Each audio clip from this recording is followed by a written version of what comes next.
بہت شکریہ مولانا صاحب. اور پہلے انتہائی ادب کے ساتھ، ٹھیک ہے ہم جانتے ہیں آپ کی ایک دوسری طرح کی شخصیت ہے، جماعتیں بھی الگ الگ ہیں، لیکن اخلاقی لحاظ سے پی ڈی ایم اور پی ٹی آئی میں کوئی فرق رہ گیا ہے؟ اب دونوں ایک سکے کے دو رخ نہیں ہو گئے؟ یہ بات آپ کس حوالے سے کر رہے ہیں؟ میں اس لحاظ سے کہ جس اسمبلی کو جعلی وہ کہتے تھے، جس پہ انہوں نے اٹیک کیے تھے، اور استعفے دینے کے بعد پھر وہ جا کے عمران خان صاحب کی قیادت میں اسی اسمبلی میں بیٹھ گئے تھے.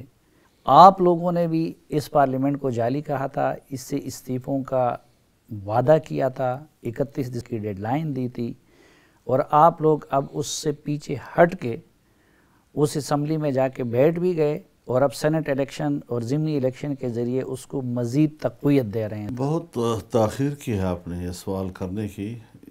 یہ آپ کو 2018 میں کر لینا چاہیے تھا. اس کے بعد سے بہت سا پانی پلوں کے نیچے سے گزرا ہے. میں نے یقیناً ایک موقف دیا تھا ابتدا میں کہ ہمیں حلف نہیں اٹھانا چاہیے. ٹھیک. اور تب جا کر پھر ہم نے جو موقف طے کیا ہے اس کی طرف ہم عوام کو متوجہ کر سکیں گے. اس کے بعد 2 مرتبہ تحریری طور پر میاں نواز شریف صاحب نے مجھ تک پیغام پہنچایا کہ آپ کا موقف صحیح تھا، اور ہمارا موقف اس وقت اجرت میں ہو گیا، ہمیں حلف واقعی نہیں اٹھانا چاہیے تھا. لیکن اب وہ وقت گزر چکا ہے. اس وقت ظاہر ہے کہ مسلم لیگ نون پنجاب میں لارجسٹ گروپ کے طور پر کامیاب ہوئی تھی، اور پیپلز پارٹی جو ہے وہ سندھ میں.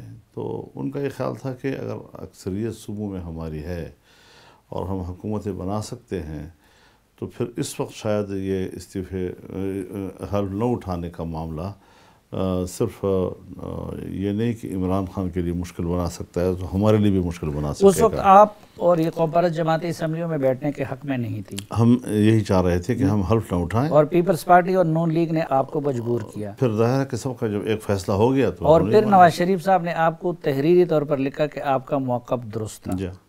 تو ابھی بھی ہمارے سامنے تو یہ واضح تھا کہ آپ نہ اسمبلیوں میں بیٹھنے کے حق میں تھے، نہ سینٹ الیکشن کے حق میں تھے، نہ ضمنی انتخابات میں جانے کے حق میں تھے، اور جنوری کا وعدہ نبھانا چاہ رہے تھے. تو آپ کو اس پسپائی یا یو ٹرن پہ اب پیپلز پارٹی نے مجبور کیا، یا نون لیگ نے، یا دونوں نے؟ دیکھیے، اگر یہ کوئی کیس ہوتا ایک پارٹی کا تو پھر تو آپ مجھے کہہ سکتے تھے کہ جمعیت نے ایسا کیوں کیا یا ایسا کیوں نہیں کیا. جب ہم نے 25 جولائی 2018 کے بعد ایک ہفتے کے اندر ایک اجتماعی موقف طے کیا تو پھر اس کے بعد یہ کسی ایک پارٹی کا ایشو نہ رہا، بلکہ سب کا اجتماعی ایشو تھا.